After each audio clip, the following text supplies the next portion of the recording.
It's the Worldwide Sports Radio Network. And welcome to Wise Guys. These guys know sports. Back here live on the Worldwide Sports Network. Everybody, remember, go follow Wise Guys on Twitter at WiseGuys_H. Also on Facebook, Wise Guys. And be sure to follow Wise Guys. Remember, these guys know sports. Sitting alongside my co-host, Mr. Clarence Dixon. What's up, Clarence? Hey, what's going on to you, brother? What's up, man? Hey, we feeling pretty good. Monday is May 17th. We back live on air on the Worldwide Sports Network. We excited about it. Back in the house talking sports. How you feeling about it? I'm feeling good, man. You know, this is where we belong. You know, this is who we are. This is us, the Wise Guys. The Wise Guys is back, baby, and we come back with full force. Yeah, for sure. We got an action jam-packed show ahead. We're going to preview the NBA play-in games that's taking place tomorrow night. We got Jason Tatum going up against Russell Westbrook and Bradley Beal. We got the Pacers going up against the Hornets. I'm excited about that matchup. You know, we also got LeBron and Steph facing off against each other Wednesday night. We'll talk about that on Wednesday's show. But also later on, so we're going to talk about the issues that's going on in Green Bay right now between my Hall of Fame quarterback, Aaron Rodgers, and the Green Bay Packers. Right now, I'm being nice, Clarence. I'm being nice saying that, you know, I'm a Green Bay Packers fan because right now I really want to disown the Packers franchise. I want to disown being a fan altogether the way they're treating Aaron Rodgers. We'll get into that a little later on. It's tough, man. It's tough. Bear with me, man. You know, I'm going to bear with you. That's why I got this stuff for you. But before we get into the shows, man, big shout out to Dre Will Production for, you know, producing for the Wise Guys. These guys know sports, man. Big shout out to my guy. For sure, man. Let's get right into the NBA, and let's talk about the NBA play-in games. That's Adam Silver, commissioner for the NBA. He implemented a new format with the NBA playoffs, and the new format consists of the 7th seed facing off against the 8th seed, and the 9th seed playing the 10th seed. You know, and the way it's set up is whoever is the 7 versus 8, whoever wins that matchup is the 7th seed in the playoffs. Whoever loses that matchup plays the winner of the 9-10 seed. So, my question here for you is, as we open up the show, how do you feel about the new play-in format, and do you believe it made the NBA season more competitive? Well, how I feel about the play-in format is it gives the teams that was 9th and 10th in their respectful standings, that it gives them another chance to actually make the playoff. Yeah. I just think in this moment right now, you know, we have the pandemic. It kind of messed up everything. You know, players were speaking like we need to have another like play-in tournament and we need to get it played. And I think the NBA and Adam Silver, he did a nice job of setting this up and giving teams that was ranked 9th and 10th in their conference to give them another chance because, you know, believe it or not, when you try to make the top 8 seed, like it's a lot of scenarios, Trey, to make them top 8. You got to win some, you got to lose some, or you got to have other teams lose. It's just too much, and I think this play-in fits so much perfect in this NBA. Like it gives teams a lot of chances to make it, though, Trey. A lot of teams. Like I'm really a big fan of it, and I really think it made the season more competitive because it gives teams like the Warriors and the Grizzlies another chance to make the playoffs, even though. Reality, they didn't make the playoffs if we had this play-in. Yeah, I agree with you. I think it made the NBA more competitive because there's been times in previous seasons where there might be a 9 or 10 seed who I believe was a better matchup for that 1 versus 2 seed than the 7 versus 8 seed. So this play-in tournament gives teams that are that 9th or 10th team an opportunity to be able to win a few games and find themselves in the playoffs. Yeah. Like this year, we got Steph Curry going up against LeBron and AD on Wednesday night. We got the Warriors, I think they're the 8th seed, and the Lakers are the 7th seed. So Steph been hot. Yeah. He's a legitimate NBA MVP candidate. And in a one-game scenario, you never know what could happen. We all know the Lakers are a better team when healthy than the Golden State Warriors. But because the Lakers are ailing right now, LeBron dealing with injuries. Anthony Davis dealing with injuries. Steph Curry, if he gets hot, they could beat the Lakers in a one-game scenario and find themselves in the playoffs, matching up against Chris Paul and the Phoenix Suns, which is exciting because it puts pressure on LeBron James and Anthony Davis to have to beat the Spurs or the Grizzlies. So I definitely think it's made the NBA more competitive, you know, from that standpoint. Steph is not the MVP. Just want to let you guys know he is not the MVP. I say he's MVP candidate. I didn't say we're talking about the NBA MVP race on a later show, but I think he's a candidate. And like I said, I believe that is why I believe this is competitive because it gives a team like the Warriors or the Grizzlies to be able to upset the Lakers and put the pressure on the Lakers. Yeah, I just think, like you were saying, I just think like teams like the Lakers and like Boston, Golden State, this is their chance to like, fight back, claw back into the playoff games before stuff get worse. And I think for Golden State, like, they've been fighting all year. Steph Curry been leading this team. Anthony Davis, LeBron James, they haven't been playing all this season. They 17-8 with each other this season. So I think that matters the most when them guys are actually playing in this play-in game and fighting for a playoff spot, which is making it more interesting and more competitive. Yeah, and on top of that, in years previous, especially I believe in the Eastern Conference, y'all can correct me if I'm wrong, I believe there's been teams in the East who's been below 500 who have made the playoffs. Yeah. Those teams that are below 500, that's an 8th seed making the playoffs, they don't deserve a playoff spot over a team that's a 9th or 10th seed. Just because you a few games better than a 9th or 10th seed doesn't necessarily mean you should qualify for the playoffs. You got a bad record, you got a bad record. Right. So it gives these teams that are right behind those teams a chance to be able to play themselves into the playoffs. Like, if you got a bad record, you shouldn't qualify for the playoffs automatically because you're an 8th seed. You should have to beat one of those 9 or 10 seeds who's right there with you. So I definitely think it makes it more competitive. So do you think the NBA is going to make this play-in tournament, stay? Like, is this going to be something that's going to stay around? Like, they're going to keep this in place, or is it going to just go away after 1 year? If I had to like answer that though, Trey, I just think for Adam Silver, like during the offseason, like when the NBA actually go back onto its original like format, 82 games starting in October, preseason September. I think Adam Silver got a lot of thinking to do because they've been getting a lot of good ratings on the play-in. Like, and I believe it made it more competitive. It made it more competitive for the teams, like in the 9th and the 10th, to give it a one more shot. And if you have to ask me, do you think they should keep it? I think they should. I really think they should because this will help out teams that don't have a winning record, give them another chance. For sure. Yeah. So let me ask you this too, though. What do you make of LeBron James' comment saying whoever came up with this idea should be fired?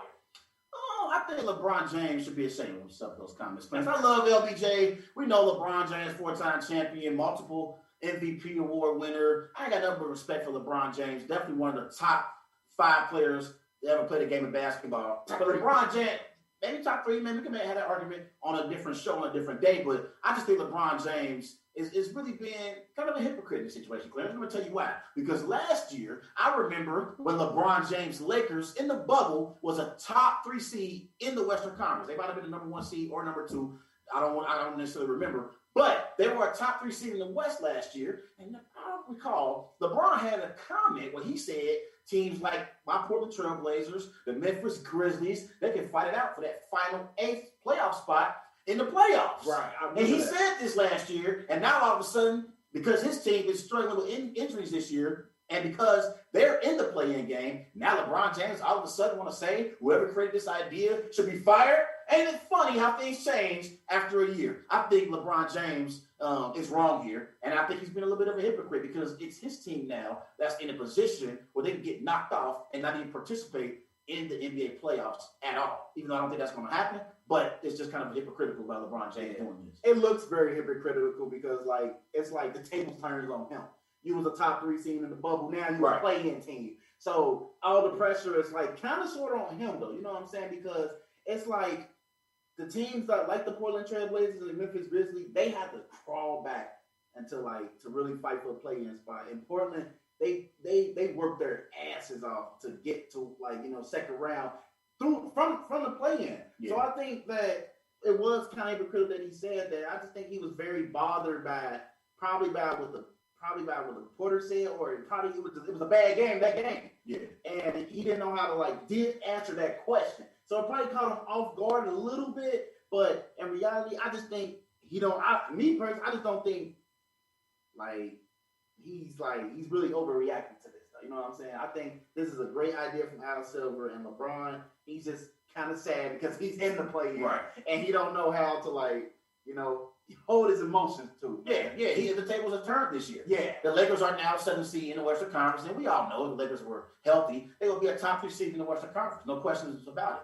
But because his team was in the play-in the game this year, LeBron has an issue with it. But question for you, as we get into the NBA play-in games, which player do you believe had the most to prove in the play-in games? Which player? Who would you Well, go this with? was a good question. But if I had to tell you which player had the most proven player in this playing game, it's definitely Jason Tatum. Let me tell you what. He just lost his sidekick, Jaylen Brown, to the season with a wrist injury. Like, now, the table's turning on him now. They looking at him to lead the pack.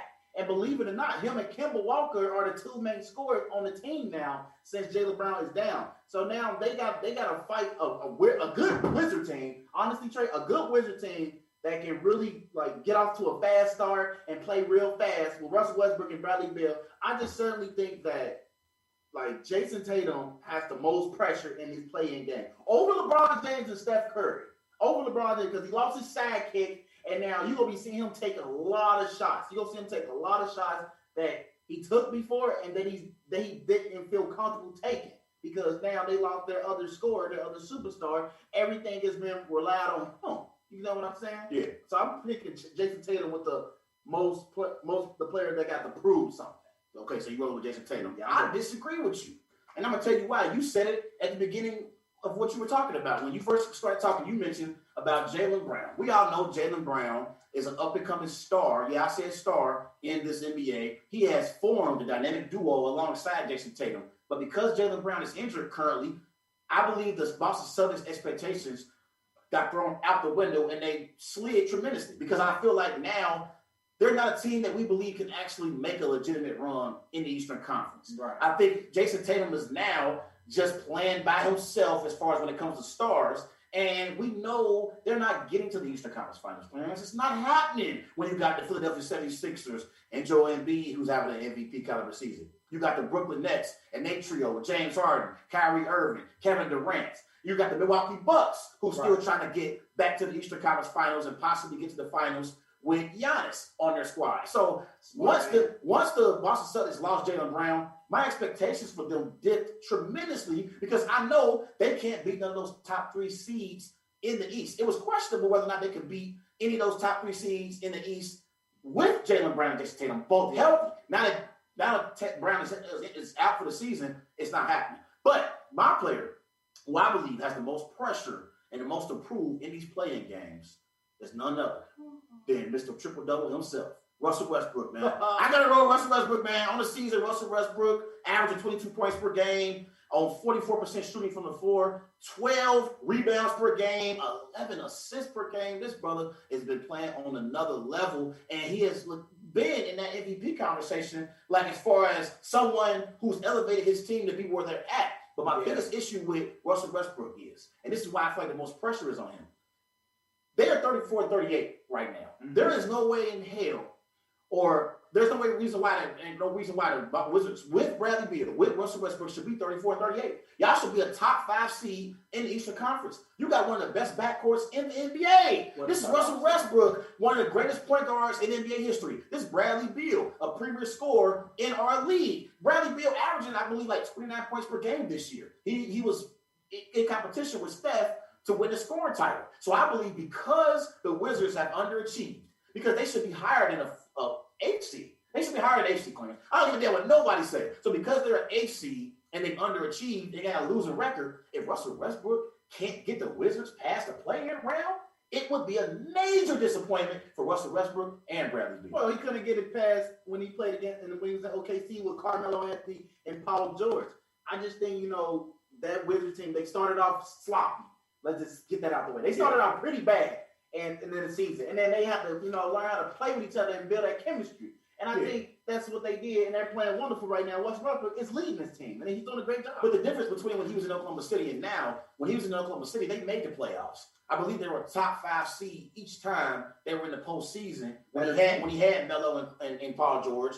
And I think even the year after Melo left, they still was a top 5 seed in the West. The problem now is you're in the Eastern Conference, and the Western Conference is more superior than the Eastern Conference. And if you got Bradley Beal as your running mate, one of the top shooting guards in the NBA, a premier elite scorer, I believe you should have a better record than 34-38. It is unacceptable, and I believe if they lose tomorrow night to Jason Tatum without Jaylen Brown, that would be a major disappointment and a blemish on Russell Westbrook's resume. He got to win tomorrow night. I don't give a damn about the triple doubles, Russ. I love you to death, but you got to get the double. Look, I'm gonna just say this: his team was top 5 because they had top 10 players at that position, And I'm just saying, I will take Bradley Beal probably. No, I would take Paul George over Bradley Beal probably any day.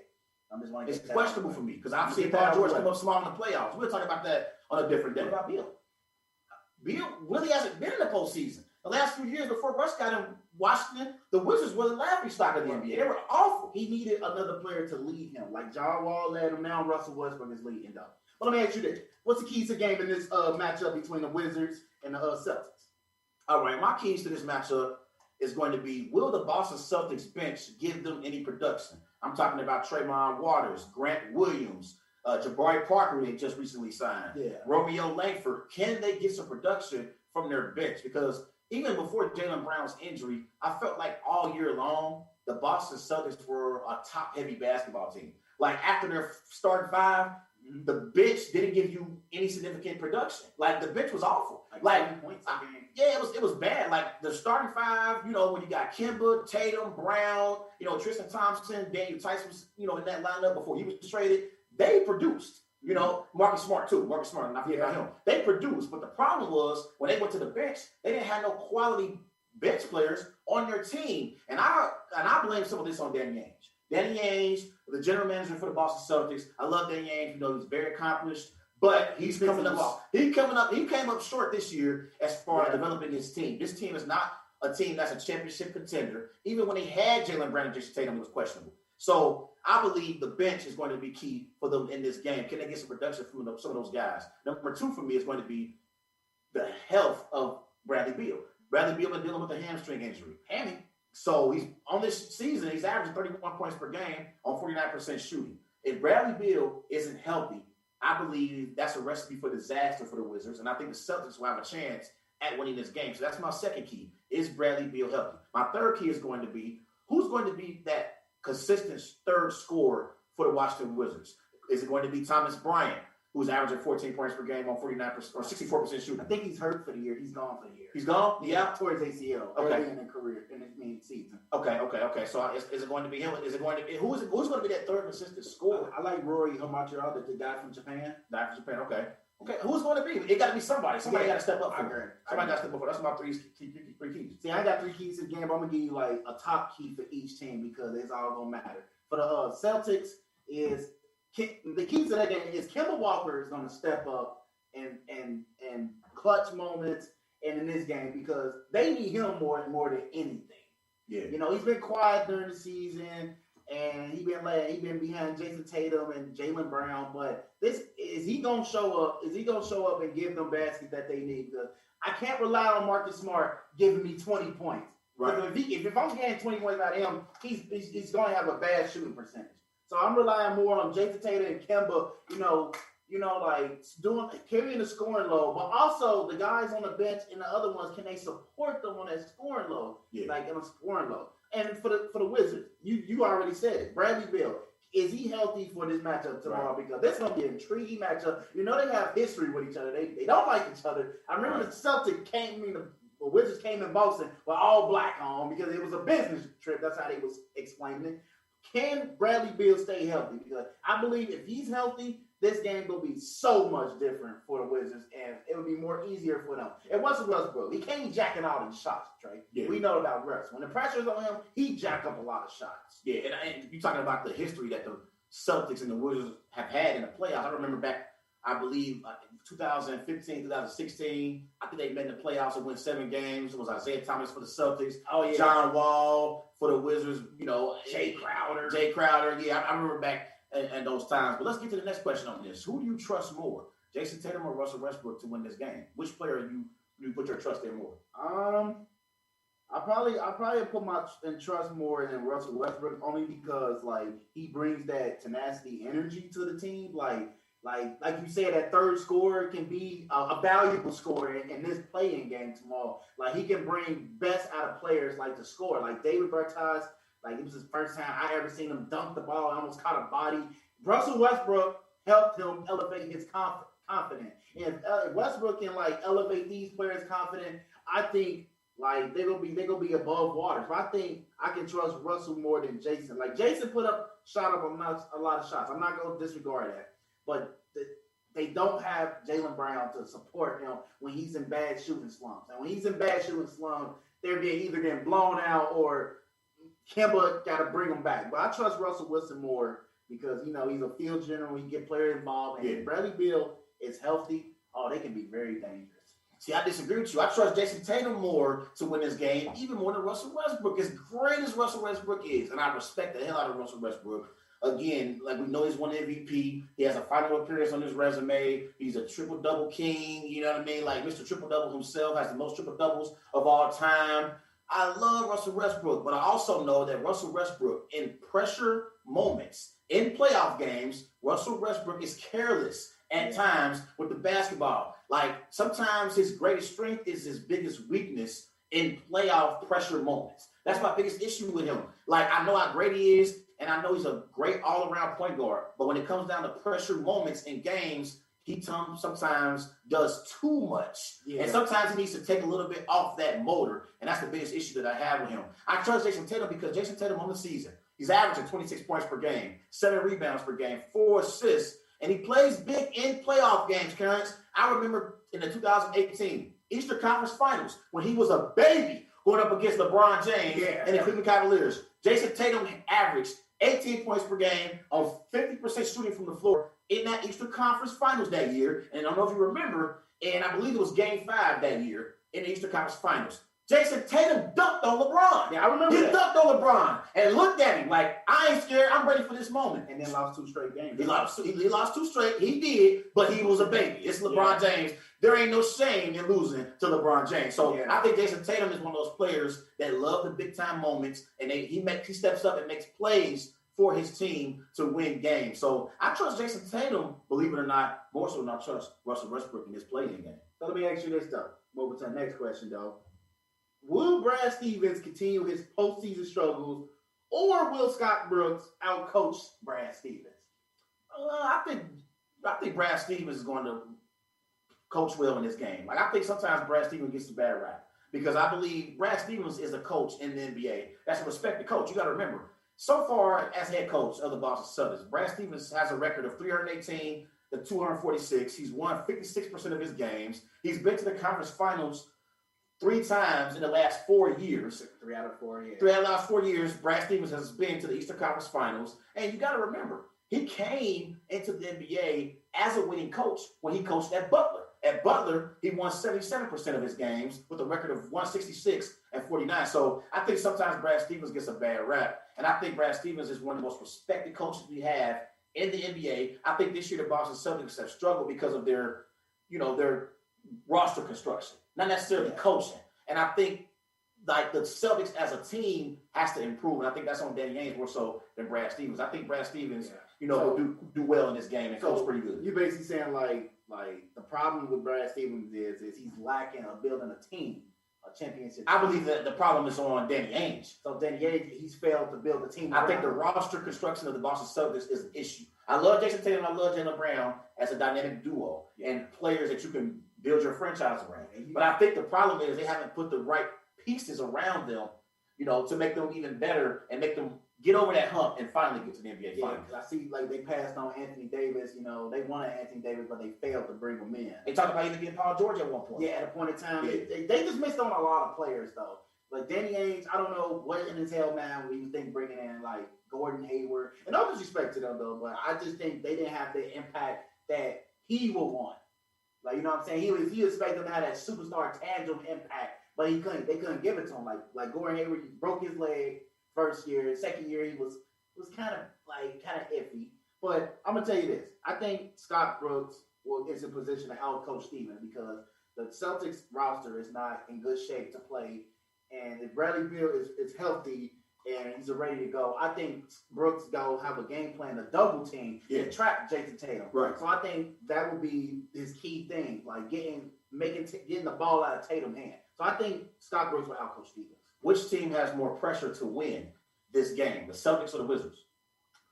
I think it's the Wizards, though. Like you said, Russell Westbrook, he's a great leader, and this is his platform to show, hey, we a play-in team, and I'm leading this team to the playoffs. I think he's a great leader when it comes to winning percentages and bringing the team together.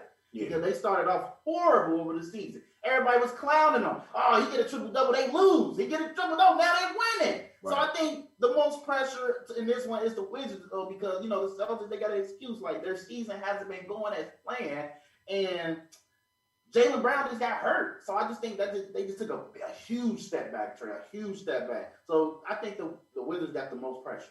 I agree with you on that. I think the Wizards got the most pressure to win this game because, again, when you have, a great 1-2 punch at the point guard and shooting guard positions like the Wizards have, and Russell Westbrook and Bradley Beal, when you have that, there's no reason why you should be 34-38.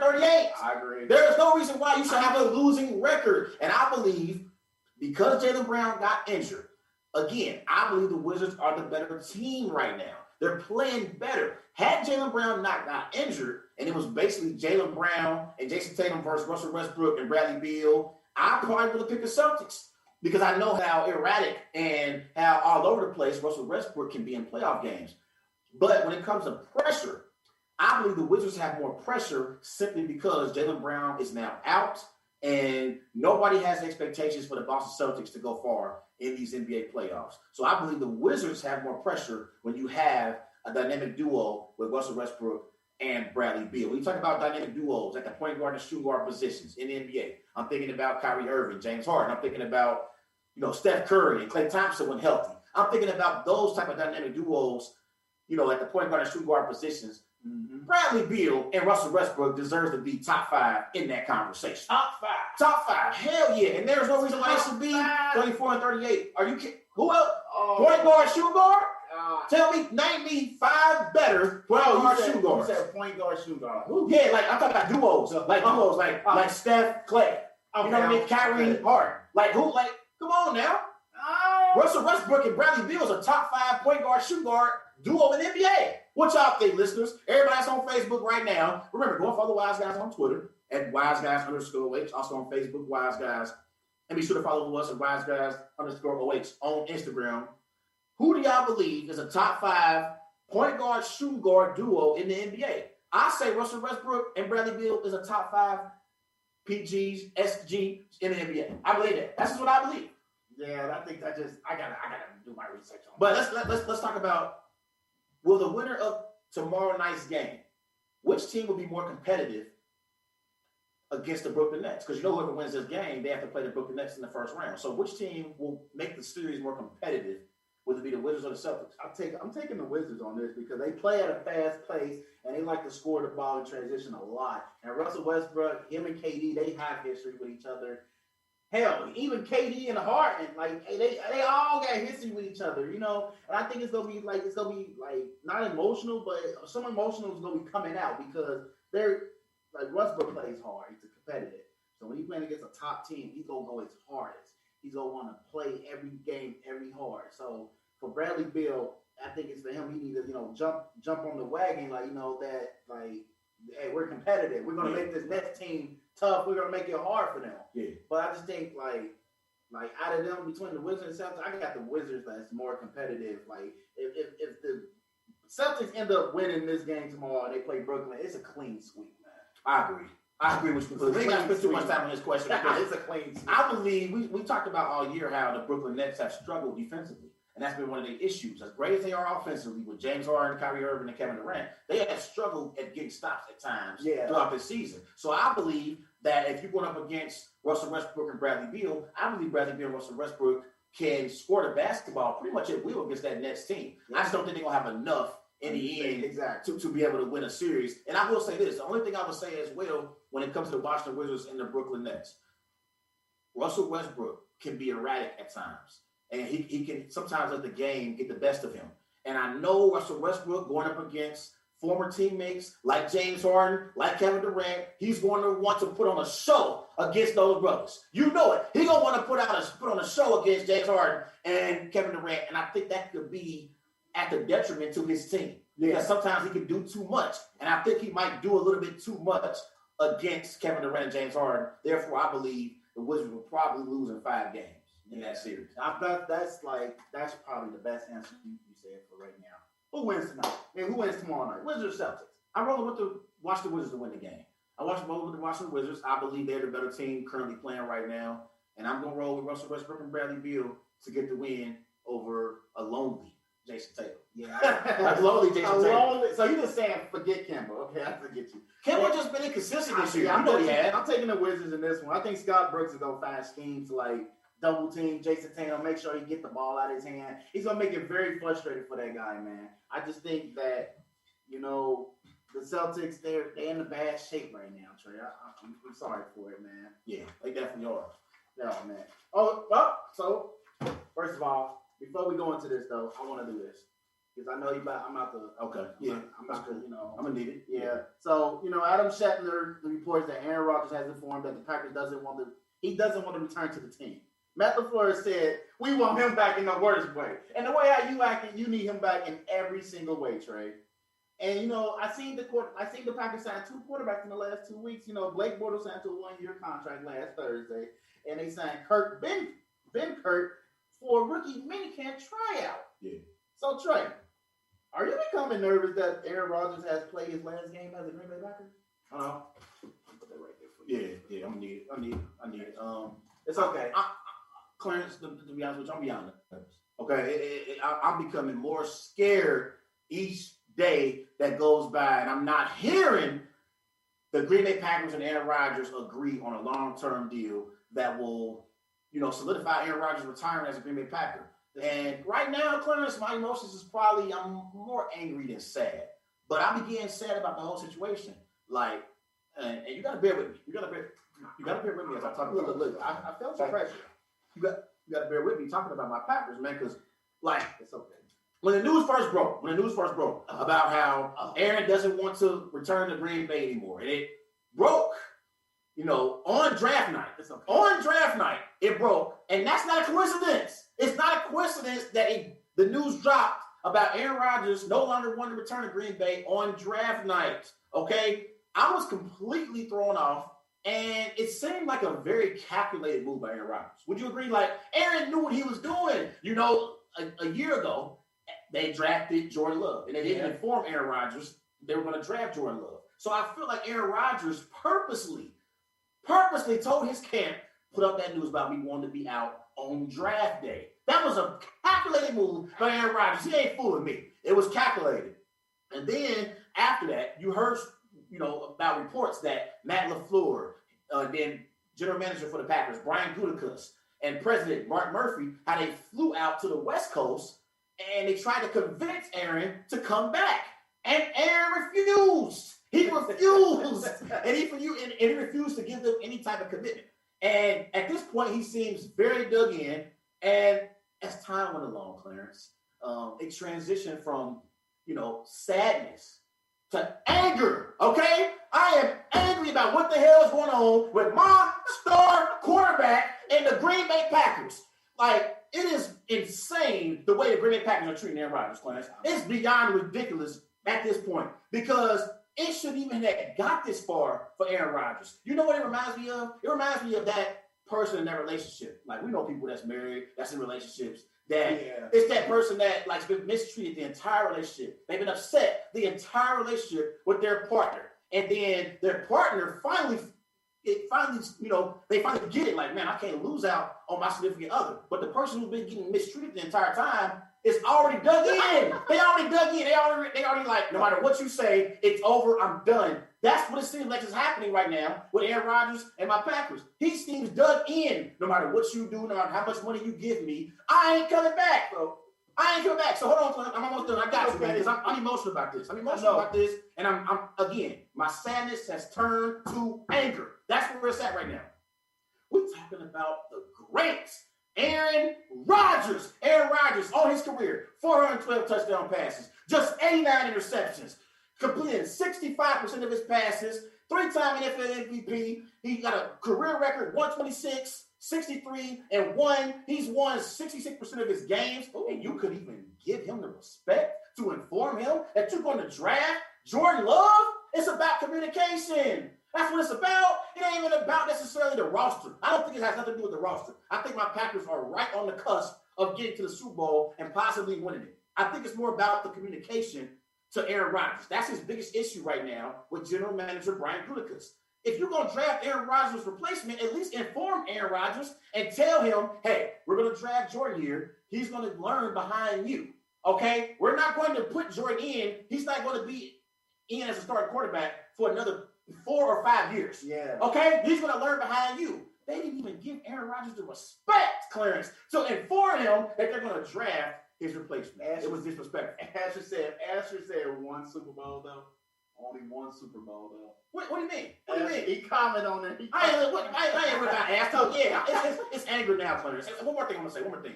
I got you. Everybody out there, everybody out there has seen Bad Boys 2, right? Yeah. And you remember in Bad Boys 2 when they were, they were police officers, Will Smith and Martin Lawrence. Mm-hmm. And I believe that, Will Smith had asked Martin Lawrence, he said, we always say we're gonna be all right, we're gonna get through this, we're gonna make it through it. I don't know if we're gonna make it through it this time. Like, I could say it, but it's gonna be a bunch of bullshit. Right now, I've told myself plenty of times, like throughout the years, people told me, Aaron gonna lead the Packers, Aaron gonna lead the Packers, Aaron gonna lead the Packers. And I was always saying, like, nah, we always gonna work it out. It's always gonna work out for us. Right now, that'll be a bunch of bullshit. If I tell you right now, Aaron gonna retire the Packers, that's BS. That's BS. Let's just be realistic here. I'm emotional. It's like an emotional roller coaster right now because, like, we most seen it coming, but you didn't see it coming, but because, like, the Green Bay Packers organization, I feel like they don't value their players like as much as they should. Yeah. And like Chris Carter, he's trying to come on because he's an Aaron Rodgers fan too. He don't like the way you're going off. But the point is, like, I just think for the Packers though, they haven't done right by Aaron Rodgers. Like, for me watching football all my life, great organizations build around great players, great quarterbacks. But the thing is, they didn't give him enough pieces. They haven't drafted a receiver since probably like 2006. Yeah, It's a long time. I just feel like when you got a premier elite quarterback in Aaron Rodgers, you supposed to give him every single weapon he asked for, because he did everything you asked him to do. Yeah. So I just feel like the Packers is not, they're not playing their cards right, but they see, like, I see how the way it's going. You know how they did with Brett Favre? They kind of pushed him out the door and give it to Aaron. But I don't know if they're so sure on Jordan Love. Right, but the difference between the Brett Favre situation and the Aaron Rodgers situation is, at the time, Brett Favre was unsure whether or not he wanted to continue playing. Aaron has said he wants to continue playing, and he's playing at a high level. Aaron Rodgers this year had 48 touchdowns, just 5 interceptions, threw for over 4,000 passing yards. Okay, because now, here's what happened. The Packers organization, what they did was, after the NFC Championship loss to the Niners, they thought Aaron was cooked. They thought Aaron was done. So Aaron said, let me go out here and have an MVP caliber season and remind you who the hell I am. And Aaron has all the leverage now. You know what else gives Aaron the leverage? What? The fact that I don't believe the Packers believe that Jordan Love is ready.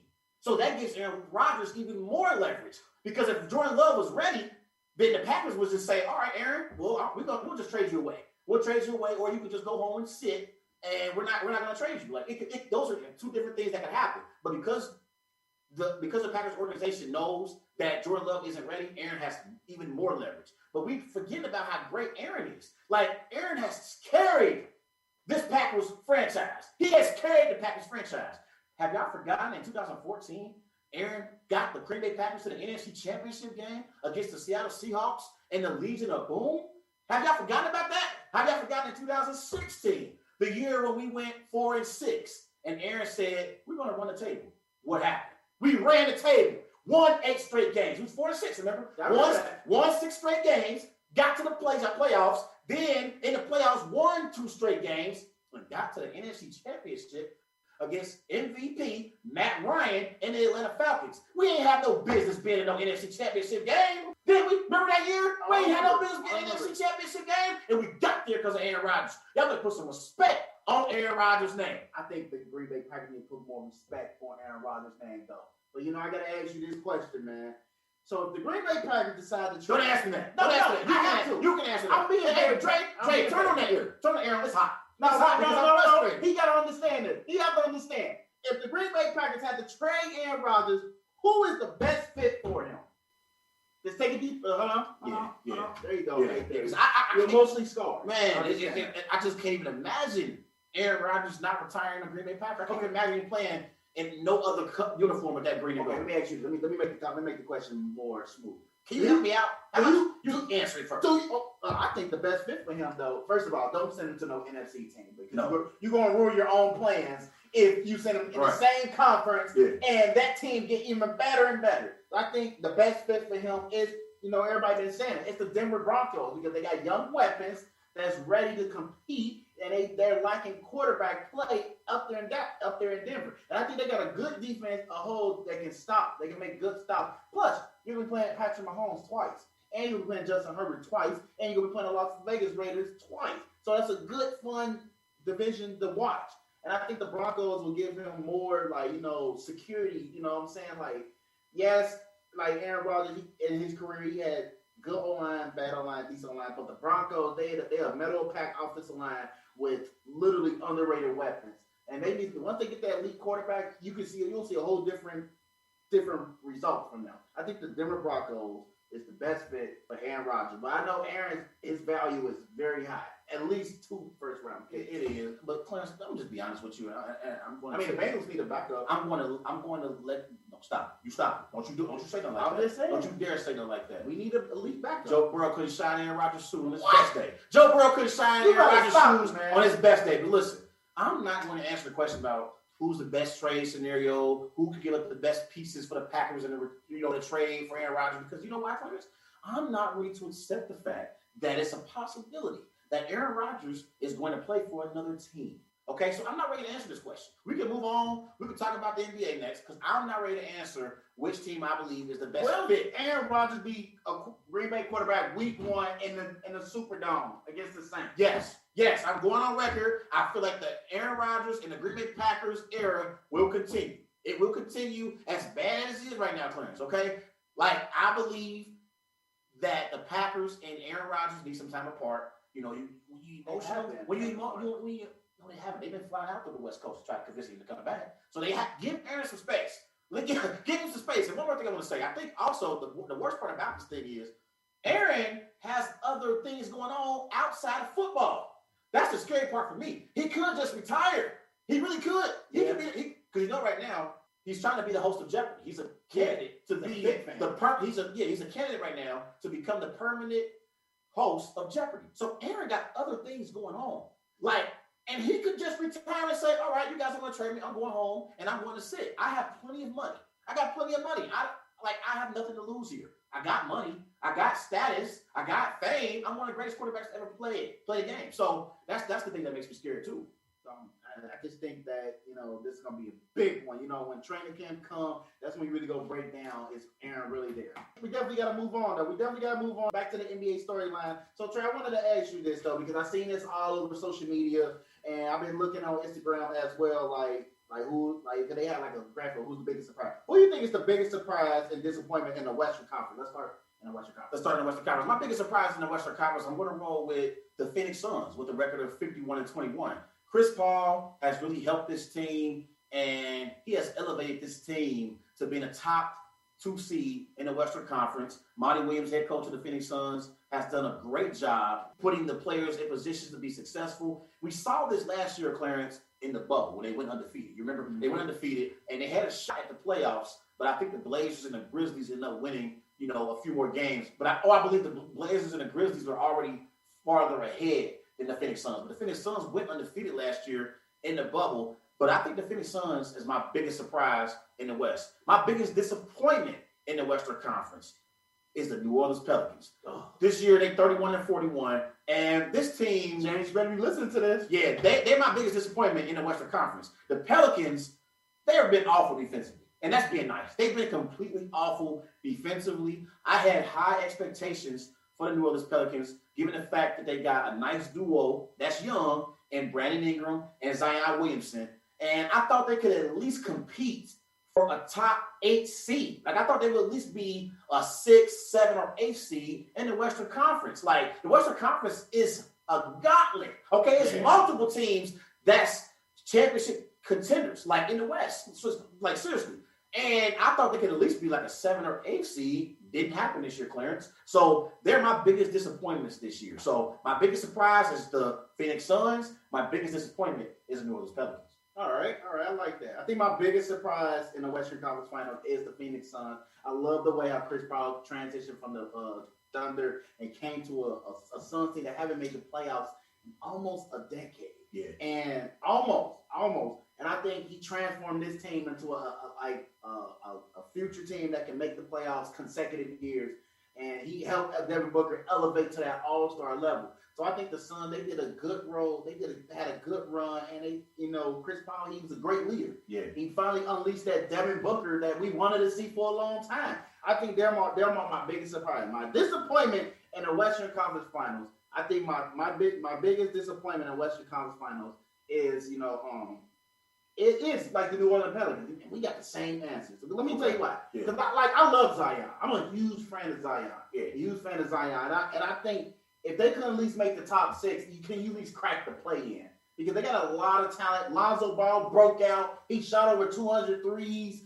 Zion averaging 25, shooting over 25%. Brandon Ingram still is a legit scorer. So they have a lot of pieces over there that they could have won with. I think the problem was the coaching. They wasn't playing to their nearest strength. They wasn't playing up to their strength that slowed like their chemistry down. Yeah. And they had players like Eric Bledsoe taking like sometimes the most shots. Like, why in hell Eric Bledsoe is taking all those shots though, Trey, man? Yeah. Anybody like Bledsoe is solid, but he's solid, but I don't want Bledsoe jacking up all the shots, taking away from like my other superstars. I think the Pelicans, like, this gonna be a spark for them next season, like to make the playoffs. Like you ain't been to the playoffs, like Zion era, this your second year missing the playoffs. Third year, this better like lit a fire up your ass. Yeah, for sure. So let's transition to the Eastern Conference. Who is your biggest surprise in the Eastern Conference? I'll give you mine after you give me yours. My biggest one is not the Boston Celtics, but the Philadelphia 76ers. I love the way how Doc Rivers transitioned from the Clippers, and he helped transform Joel Embiid to an MVP caliber player. Although he had like a hyperextended knee, but he helped Joel reach that limit. And you believe it or not, like their whole starting 5 is top 10 defenders at their own positions. Yeah. And I think Doc, he always stretch out defense.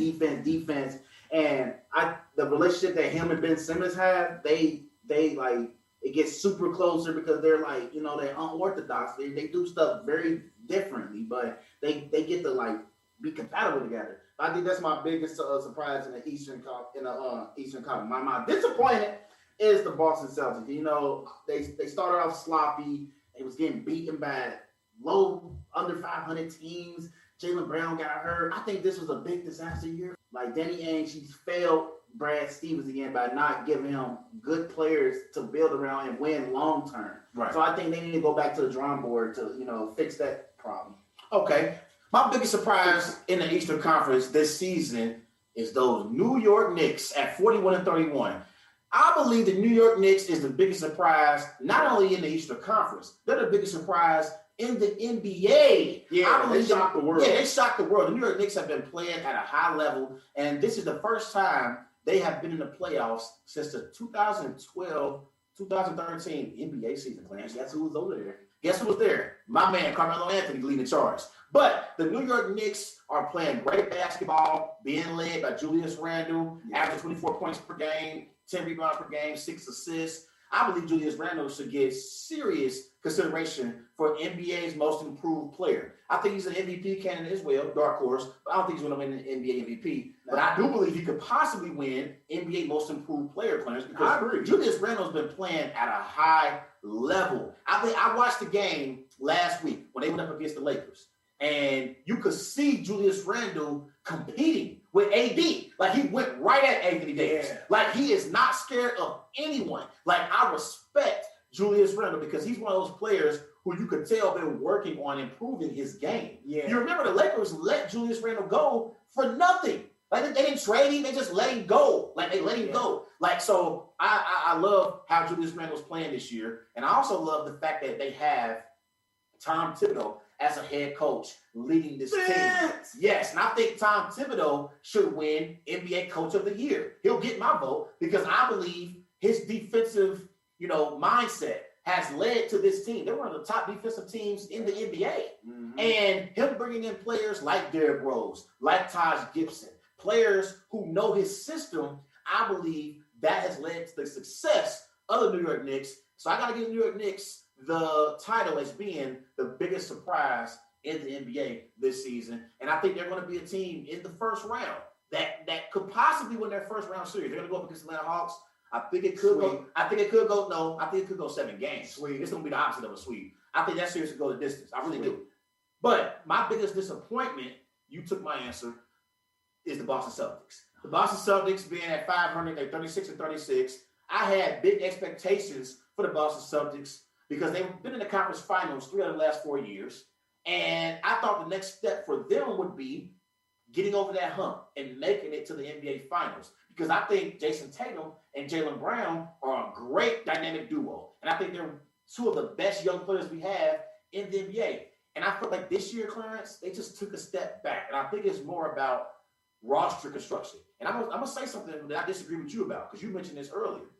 I believe losing Gordon Hayward really hurt the Boston Celtics more than they anticipated. I think Gordon Hayward was the player that kept them together, being that veteran presence in the locker room. When you got players like Jason Tatum and Jaylen Brown who are young and wet behind the ears, they need a player like a Gordon Hayward who's been battle tested. Okay, he's been in the playoffs and led the Utah Jazz to a postseason berth. You know what I mean? Yeah. I think they really missed Gordon Hayward being on that team, and I think Danny Ainge underestimated the value of Gordon Hayward. So I think losing Gordon Hayward really hurt the Boston Celtics. And they're my biggest disappointment in the East. But to counter that, I think that Terry Rozier was missed the most out of Gordon Hayward, because I think he gave him that spark off the bench. Whenever they needed him to start, he came to answer. And that was a big loss. Not a big loss, though, but it was like kind of like a question, because you expect, Kemba Walker to be that guy in the locker room to cheer on his players and stuff. But unfortunately, it hasn't been the way how they wanted it. And now they're suffering. Yeah. And they're playing against the Wizards tomorrow. Now, let's turn just to NBA head coaches. Which head coach has the most to prove in the playoffs? Which head coach has the most to prove in the playoffs? You got to ask me. I think the pressure is on the first year man, Steve Nash. You know what I'm saying? Like he was hired off rip to be the Brooklyn Nets head coach. He was linked in with the Warriors, KD. They had a special relationship in Golden State. I think like you a first year head coach, you want to set the tone, because you don't want to just be in Brooklyn for a brief time. You want to establish something for the future. I think the pressure will be more on him, because playoff ball and season ball is very different. Yeah. So, and Steve Nash been in like playoff and like majority of all the situations like in the playoffs. So I think if he can prove that he can keep his team like together and lead them into the NBA Finals, hell, even win a title, that would be big for them. That would be big for him. And this actually be his first title as a coach. Like, you know what I'm saying? Yeah. I think the head coach that has the most to prove in the NBA playoffs is my very own head coach for the Portland Trail Blazers, Terry Stotts. I think Terry Stotts has a lot to prove in this year's NBA playoffs, Clarence, because I know Terry Stotts has a career record of 475 and 456 as head coach, so he's won 51% of his games.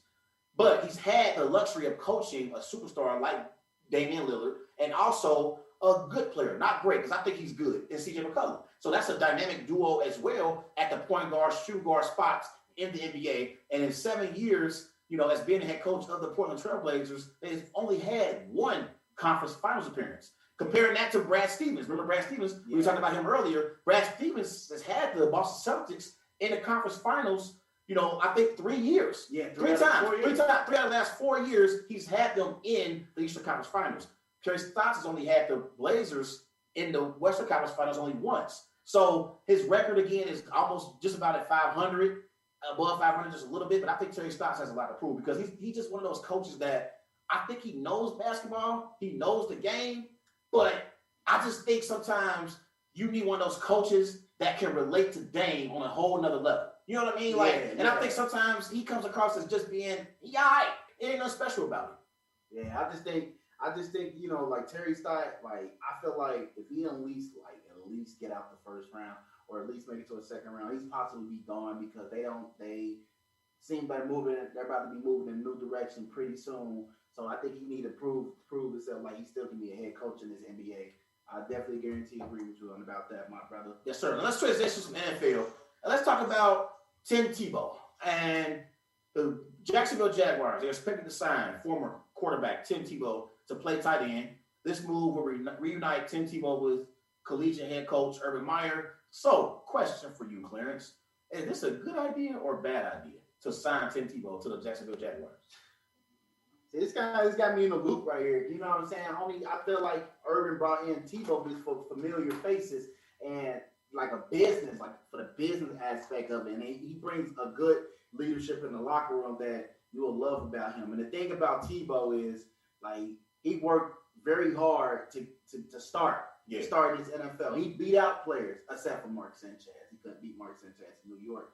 But other than that, he was kind of proving himself. He beat the Pittsburgh Steelers in the playoff game. You know, he was kind of getting his name out there, but he wasn't consistent enough.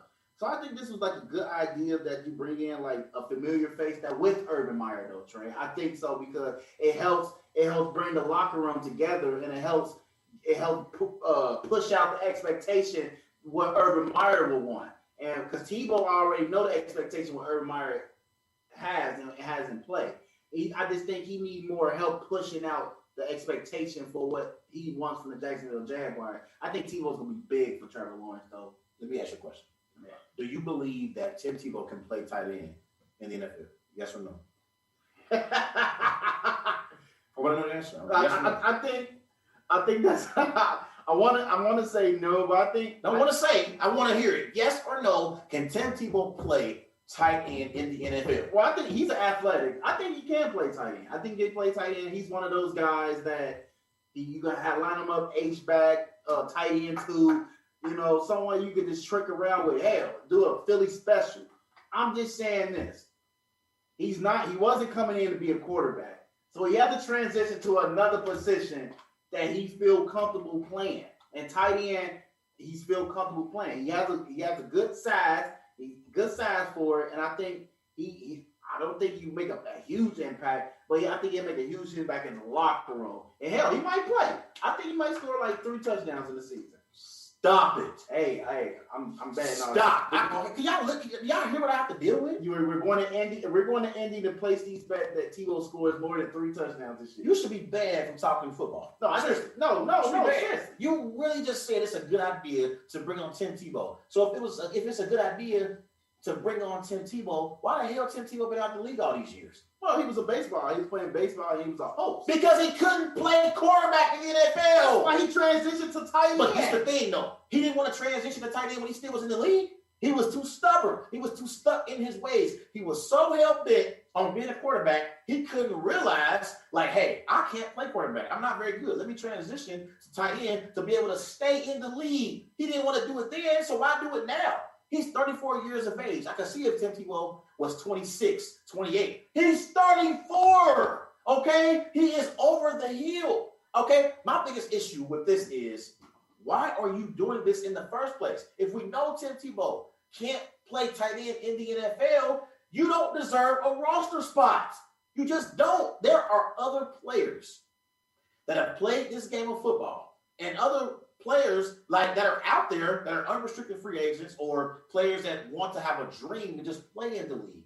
I believe Tim Tebow is taking away an opportunity from those players, okay? Like there are other players who basically I feel like didn't get the 3rd and 4th chances that Tim Tebow has gotten in his career. We all know he can't play tight end, so why are you bringing this distraction in the building? You got a first-year starter and a rookie quarterback in Trevor Lawrence. Trevor Lawrence don't need these unnecessary distractions in the locker room. Trevor Lawrence needs to focus on learning his progressions and learn how to play quarterback in the National Football League. And I believe Urban Meyer is making a mistake bringing Tim Tebow in as a voice in the locker room, or because you can't tell me that you're bringing him in to be the best tight end on your roster. That's impossible. So what else other idea are you going to sell me on? If you're going to sell me on the idea he's a voice in the locker room, I'm not buying that. I'm not buying it. Like, I'm just not. And I believe Urban Meyer has lost some credibility with this decision. What? All right. Yes, I believe he lost some credibility because players in that locker room are going to say it ain't about your performance. It ain't about how good of a player you are. It's about who you know and who knows you. Clearly, that's what it's about. Like, that's what it's about because this is last thing I'm saying, I'll let you go. Clearly, Urban Meyer doesn't understand this ain't college. In college, it's more of a dictatorship. It's a dictatorship at the head coaching position in college. We see it with Nick Saban. We've seen it with Urban Meyer at Ohio State, at Florida. In the NFL, it's a partnership. You have to partner with your players. You have to partner with your coaches. You have to partner with the general manager, with the owner. It's not just about you. And I think this decision to bring Tim Tebow on this team was a selfish decision by Urban Meyer and Tim Tebow. Yes, this was selfish. Let me tell you this. I don't think it was necessarily selfish that he brought in Tim Tebow. I just believe that he had familiar faces with a player like Tebow, and bringing Tebow in, to help with the locker room and leadership, business aspect. I don't think this is probably much of a bad idea. Like, you need someone that has familiar faces in the state of Florida. And Tebow is very famous in the state of Florida. He played at the University of Florida, and he brought them 2 national titles, also some Heisman trophies. So I think this was like a great business plan to bring in someone that you can get tickets for the game, and that you can attract more other players to come play with you, because him, Urban Meyer, and the offensive coordinator, all of them are training or mentoring Trevor Lawrence. And I think Tim Tebow will be a good mentor for Trevor Lawrence, because although he can't teach you to play quarterback. He probably can't teach you that. He probably can't teach him to play quarterback, but he can teach him a few things that he learned in the NFL, so he can carry on in life. We're going to see Jacksonville in a few more years coming up right to the top. I hear where you're coming from. I just disagree. I don't think this was a smart decision by Urban Meyer. You were just pissed that it makes no sense. It makes no sense. He's 34 years of age. He is over the hill. It is over. Tim Tebow has to accept the fact that it's over, Tim. It's done. Let it go. Tim, let it go. Let it go, bro. Let it go. He's going to be a great leader for the Jacksonville Jaguars. Something that they very needed for quite a while. Man, I disagree with you. But let's transition real quick to some NBA before we get up out of here. And Saturday, Vanessa Bryant, she accepted Kobe Bryant's admission to the Basketball Hall of Fame. And Kobe was enshrined as a member of the 2020 class on Saturday. And, RIP to Kobe Bryant and Gianna Bryant and all the other members that was on the plane in that plane crash. But this was something that took place Saturday, Clarence. MJ walked up Vanessa to the podium and talked about, Kobe. So what was your reaction to Vanessa's speech, on the late, great Kobe Bryant? I won't be too long on this, but I'm going to say this, though. It was a beautiful speech that she spoke about. And you can tell she meant it from the heart when she was speaking on it, because it was very emotional, honestly, and it kind of made me sad, you know what I'm saying? Because he wasn't here to get inducted, and it just he put in so much work into the NBA, and he wasn't here to do it. But for her to come out, be strong to say that speech, it really means a lot. Kobe was really a great player. He was a great player. He was one of the hardest workers in the room. He wanted everybody to be better. It was a comment that him and Vanessa was going back, because she wanted him to rest. But he said, people saved up their money to come watch me. I want to deliver for them. Yeah. I don't want to just be like, nah, man, I'm not playing just because I'm tired. Nah, I'm coming because I'm playing because these guys saved their money up to come watch me play.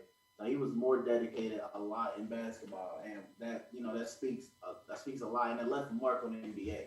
Yeah, and I want to say, as I was watching Vanessa speak on Saturday night talking about Kobe, watching it really gave me chills, and it made me think about how women in different ways. We all have our strengths, right? Everybody got different strengths. Everybody got different weaknesses. She did something, Clarence, I don't think I would have ever been able to do. I'm going to just be honest. And she ain't the first woman to do this. I think women are stronger in some aspects than us men are. And tragedy is one of them. Because I also saw Lauren London speak about the late, great Nipsey Hussle at his funeral. And she kept it together.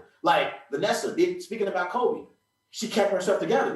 I wouldn't have been able to get up there and talk about my wife after she had tragically passed away. I wouldn't be able to do it. I just can't. I don't know about you, but I wouldn't be able to do it. I just it would have been too much for me. I would have been like frustrated all over the place, emotional. Like I believe the fact that Vanessa was able to get up there and speak, so fluently and talk about how great Kobe was, on the court and how great of a person he was even off the court. I believe that, it speaks to, how strong she is because she isn't over it. Like she isn't over this situation by any means. Like you never get over a situation like this ever. And the fact that she was able to talk in front of all these people and able to talk about her husband, man, this really speaks to how strong, she is as a woman. And I ain't got nothing but respect for Vanessa Bryant, man. Like it really, really showed me, how strong she is as a woman, man. Yeah, she's a very strong woman. She's been around with Kobe for a long time. So it's like she knew what type of man he really was. You know what I'm saying? Yeah, and she did. And like she talked about how, like basically, you said it, like about how Kobe pretty much always said, like, I gotta play. Like I gotta play. She asked him, she said that she always used to ask him, like, won't you ever just take some games off? Or won't you just sit a game out here and there? And Kobe told her, like, hey, I want to be able to perform for that family that's not as fortunate as I am to be able to watch me play. Because it might only be one time where they get a chance to see me play. So you're right about that. But just listen to her talk about, the late great Kobe Bryant and listen to her, talk about Gianna as well, because she lost a daughter in this as well. Yeah. Like, and we always talk about, people that have kids. People that have kids always say, like, you're not supposed to bury your child. Your child's supposed to bury you. You know what I mean? That's the way it's supposed to be. So her having to, bury Kobe and bury Gianna is just a double whammy. Like, she ain't just lose Kobe. She lost a daughter in this plane crash. Like, it's just bad all the way around with that situation. But again, I will say, like, listening to her speech and talking about how great Kobe was, it really, really, filled us in on some things about Kobe that we didn't even know. Yeah. Because she knew Kobe more than any of us. Right. It's just my bad, Trey. It just had me so emotional. It is. It's tough, man. Because to this day, I have trouble, like, wrapping my mind around the fact that Kobe really is gone. Yeah, like Kobe was like immortal to me. Like Kobe was like someone who couldn't die. Like, you know what I mean? Like, I still have trouble wrapping my mind around it, to be honest. Yeah, I'm holding back tears and stuff. You got to be honest. Yeah, my bad, brother. Yeah, my bad, man. Nah, I know. But I want to ask you a question because it wasn't just Kobe that was inducted into the NBA Hall of Fame. We also had Kevin Garnett and Tim Duncan. So, how do you feel about the Basketball Hall of Fame inductees as a trio, Kobe, KG, and Tim Duncan? Well, they was the lead big dogs of the next era. You know what I'm saying? The last era before this era. They left a mark on this too. Tim Duncan is probably one of the greatest power forwards of all time. KG is like right behind him, like one of the greatest power forwards of all time. So I think this was made for them. You know what I'm saying? It was time that like the NBA Hall of Fame finally put them on notice. Like these are guys that, like they helped out the NBA. They helped won championship games, MVP. They did a lot for their teams. Yeah. Like they basically sacrificed themselves for the NBA. You know what I'm saying? Like, so I'm glad like these three guys, even Chris Webber, because he made the list too. I'm so happy that they made the Hall of Fame and, they gonna be remembered as legends and greats forever. Yeah. I believe this was the best Hall of Fame class of all time. I believe that because when you talk, all time, because when you talk about Kobe, KG, and Tim Duncan, we're talking about 11 championships, 48 All-Star game appearances. I mean, these are three of the greatest players in NBA history. When it comes to Kobe and Tim Duncan, those two players both are, top 20. Like, I don't get whatever list you make of NBA all-time greats, your top 20 players will include Kobe Bean Bryant and Tim Duncan. And then KG is top 25. KG right there, he top 25 of all time. Yes, I think Tim Duncan is the greatest power forward of all time, but I think Kevin Garnett is one of the greatest defensive power forwards of all time. He brought it night in, night out on the defensive, side of the ball, and we all know the greatness in Kobe Bryant. He was box office. Like, you know what I mean? Like, Kobe was box office. Kobe always showed up and gave you 110%, effort. And one thing I like about these three players, they all got a chance to face off against one another. Yeah. That they brought the best out in each other. And I believe that it was Tim Duncan who said it. He said, competing against Kobe, competing against Kevin Garnett brought the best out in myself. Yeah. Because he knew he had to rise his game to another level. You know what I mean? He had to elevate his game to another level to be able to beat Kobe and KG. So, just thinking about these three Hall of Fame players, KG, Kobe, and Tim Duncan, man, like I think this is the best Hall of Fame class of all time. Yeah, that's a strong take right there. Appreciate it, man. Appreciate it. Real quick before we get out, let's transition and talk about the Eastern Conference play-in game. We talked about the Wizards and Celtics earlier. Let's talk about the Pacers and Hornets. Give me your keys to this matchup. Which team do you think will win this game? Okay, my keys to this matchup is can LaMelo Ball shine as a rookie again? He's been explosive this year, and can he help contribute to this team? Him, Terry Rozier, Devontae Graham, are those guys they are key components on this team. Can they lead the pack with this small, young Hornets team? And for the Pacers, someone like Karis LeVert and some Sabonis, one of those guys have to step up, on the defensive side, because ever since they've been losing Turner, their defensive stats has been dropping significantly. Yeah. So they need to, show up on the defensive side, because they're playing against a fast-paced Charlotte Hornets team that will move the ball, that pass the ball like 300 times a game. That's like the second highest in NBA of this season that they be passing the ball around. So if they're active on defense and they're making the Hornets force shots, I truly believe the Pacers can win this with flying circles. Yeah, it's going to be a competitive game. I'm looking forward to seeing how LaMelo Ball, like you said, plays in this matchup. I'm looking forward to seeing, a veteran player like a Gordon Hayward, how he plays in this matchup. Yeah. He plays. Terry Rozier, he can contribute as well, and give you 15 or 20 points on a good night.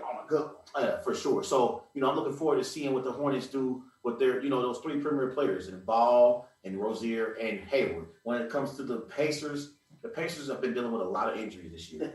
T.J. Warren, I believe, is out for the season, and he was a player that was really on the come-up. Bubble star. Yeah, he was on the come-up last year in the bubble, but Sabonis been in and out of the lineup this year.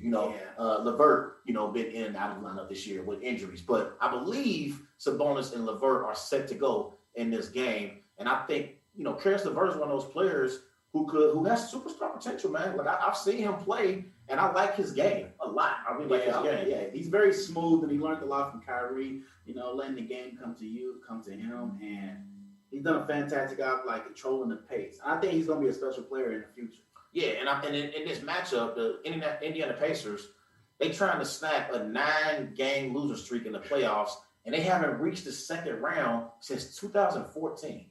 It's been 2014 since they made it to the second round.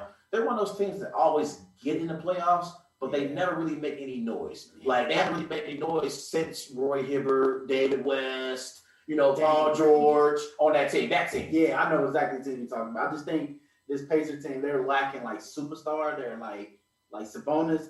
He's a good one, but do you really trust him to with Julius Randle be putting up points? Can he be able to put up points like that on daily nights?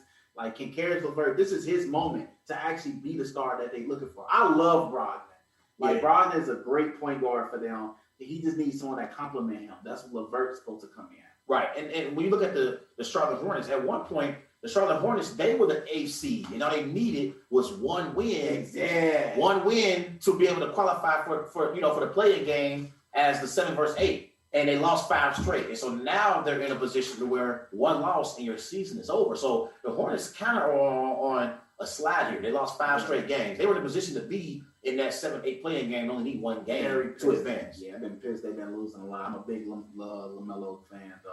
Yeah, for sure. But I think the absence of Gordon Hayward has contributed as well to why the Hornets have been struggling so much. I agree. He gives them that veteran leadership, and he gives them another reliable scorer. Yeah, they 8-16 since he sprained his foot April 2nd. So they've been struggling without a veteran presence like a Gordon Hayward. Again, someone who's battle tested, and who's played in big games. Not a superstar. Make no mistake about it, not a superstar, but I think Gordon Hayward's a good player, like a CJ McCollum.